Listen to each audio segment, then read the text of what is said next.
Hello दोस्तों, अस्सलाम वालेकुम। उम्मीद है आप सब खैरियत से होंगे। आज हम पढ़ने जा रहे हैं एटॉमिक स्ट्रक्चर और जो 9th क्लास का दूसरा चैप्टर है। ठीक है। तो सबसे पहले आपने करना यह है कि अगर आप इस चैनल पर नए हैं तो प्लीज़ सब्सक्राइब करें, लाइक करें, कमेंट करें और वीडियो को एंड तक देखें ताकि आपको पूरी बात समझ में आ जाए। ठीक है, शुरू करते हैं इंट्रोडक्शन से। ठीक है, तो सबसे पहले जो हमारा लफ्ज़ एटम है, ठीक है, एटम वर्ड जो है वो एक ग्रीक वर्ड है,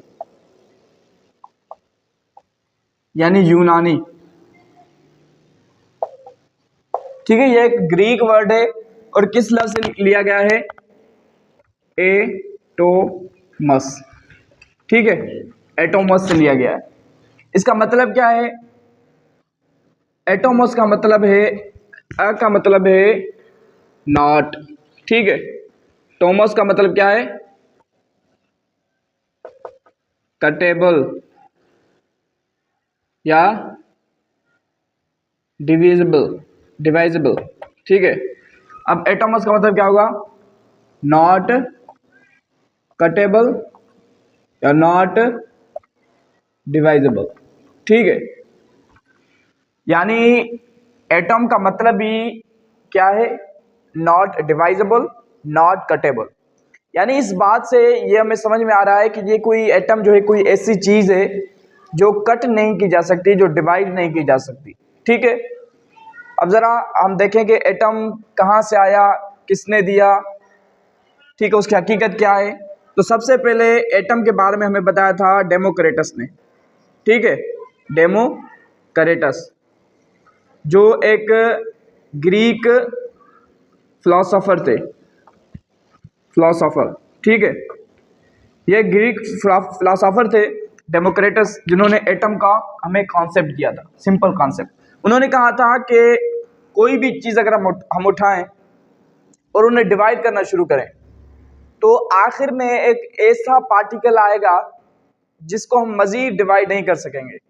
यानी कोई भी, मिसाल के तौर पर अगर आप एप्पल ले लें, जो डेमोक्रेटस का कॉन्सेप्ट था, एप्पल है। ठीक है, आप इसको कट करें स्मॉल पार्ट्स में, कट करें, आखिर में एक ऐसा पार्टिकल आएगा जिसको हम मजीद डिवाइड नहीं कर सकेंगे, मजीद कट नहीं कर सकेंगे स्मॉल पार्टिकल में। ठीक है, मजीद जो है स्मॉल पार्टिकल में कट उसको नहीं कर सकेंगे। यानी एक आखिरी जो पार्टिकल होगा उसको उसने कहा कि वो पार्टिकल, उसने उसको नाम दिया था क्या? एटोमस। ठीक है, उसने कहा कि all matters are composed of small least particle called atomos. ये तमाम जो चीज़ें हैं दुनिया की, उसने कहा था कि वो एक ऐसे पार्टिकल की बनी हुई हैं, उसका हर चीज़ में वो पार्टिकल मौजूद है, जिसे उसने नाम क्या दिया था? एटॉमस। ठीक है, जिसको आजकल हम एटम कहते हैं। और फिर उसके बाद 19th सेंचुरी में, ठीक है, 19th सेंचुरी में हमारा एक दूसरा केमिस्ट था जिसका नाम था जॉन डाल्टन। ठीक है, अब जॉन डाल्टन ने एटम के बारे में वही कहा था जो डेमोक्रेटस ने कहा था कि all elements are composed of divisible particle called atom. यानी ये इसने 19th सेंचुरी में कहा था, 19th सेंचुरी में। ठीक है, यही बात है जो डेमोक्रेटस ने BC में कही थी, यानी बिफोर क्रिसमस, यानी बहुत साल पहले, इस हज़रत ईसा अलैहिस्सलाम से बहुत साल पहले कही थी। वही जो है वो 19th सेंचुरी में, 19th सेंचुरी AD में इसने कहा था जॉन डाल्टन ने। जॉन डाल्टन ने कहा था कि भाई हाँ, वाकई डेमोक्रेटस ने सही कहा था कि सारी चीज़ें जो है एक स्मॉल पार्टिकल की बनी हुई है जिसको हम एटम कहते हैं। ठीक है, अब जॉन डाल्टन कौन है? जॉन डाल्टन एक इंग्लिश यानी इंग्लैंड के स्कूल टीचर थे, ठीक है, जिन्होंने ये कॉन्सेप्ट दिया था। यानी ये सिंपल जो है एटम का इंट्रोडक्शन है और सिंपल हिस्ट्री है, ठीक है, ये नोट कर लें।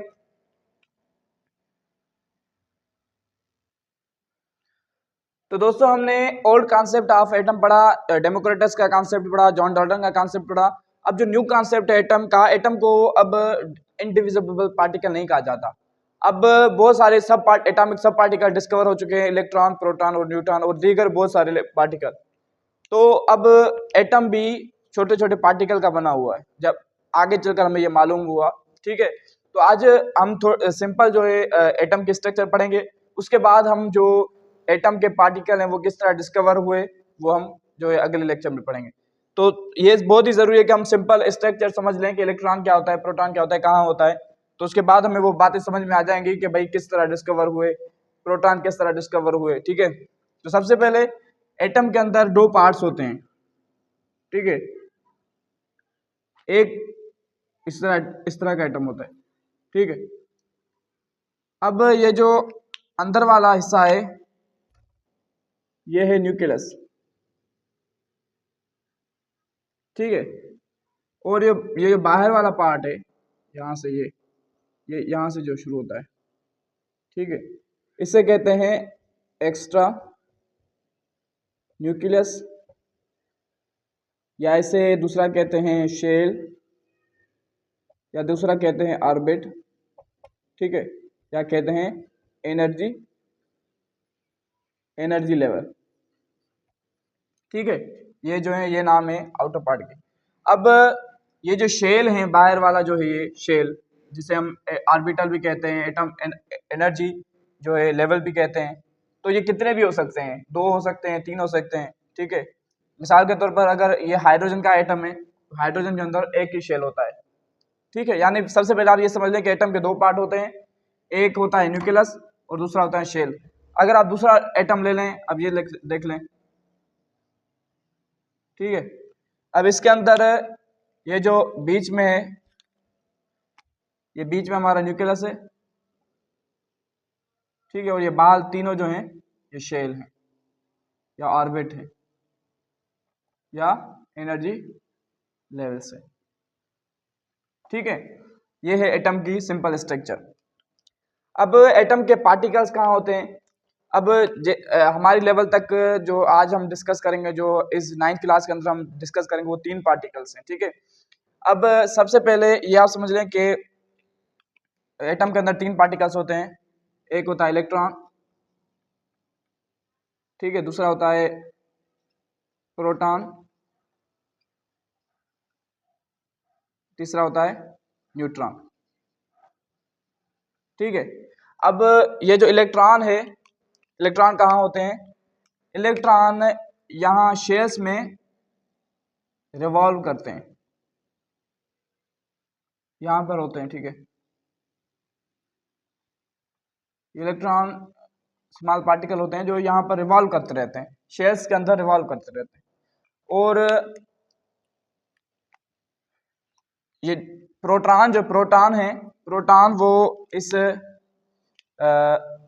न्यूक्लियस के अंदर होते हैं, प्रोटॉन भी अंदर होते हैं और न्यूट्रॉन भी अंदर होते हैं, ठीक है। ये बात समझ में आ गई। इलेक्ट्रॉन रिवॉल्व करते हैं अराउंड द न्यूक्लियस शेल के अंदर, और प्रोटॉन न्यूक्लियस के अंदर होते हैं, न्यूट्रॉन भी न्यूक्लियस के अंदर होते हैं। यानी हमारा जो बहुत ज्यादा डेंस पार्ट है, यानी बहुत ज्यादा पार्टिकल जो हैं वो कहाँ हैं? न्यूक्लियस के अंदर है। बाकी बहुत सारा हिस्सा एटम का बाहर खाली है, ठीक है। यानी अब यह आपको बात ये समझनी है यहाँ पर कि इलेक्ट्रॉन कहाँ होते हैं? शेल्स में होते हैं, प्रोटॉन और न्यूट्रॉन न्यूक्लियस के अंदर होते हैं, ठीक है।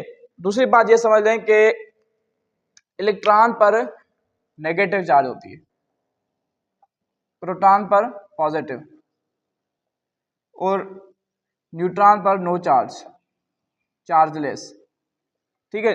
इलेक्ट्रॉन पर नेगेटिव चार्ज होती है, प्रोटॉन पर पॉजिटिव, और न्यूट्रॉन पर कोई भी चार्ज नहीं होती, ठीक है। अब ये सिंपल जो है स्ट्रक्चर है एटम का। इंशाल्लाह आगे हम ये इलेक्ट्रॉन किस तरह डिस्कवर हुए, उनकी प्रॉपर्टीज, प्रोटॉन की प्रॉपर्टीज, और न्यूट्रॉन की प्रॉपर्टीज हम पढ़ेंगे। इंशाल्लाह नेक्स्ट लेक्चर में मिलेंगे। अगर आप इस चैनल पर नए हैं तो प्लीज़ सब्सक्राइब करें, लाइक करें, कमेंट करें और बेल आइकन को दबाएं ताकि हमारे दीगर लेक्चर आपको मिलते रहें। अस्सलाम।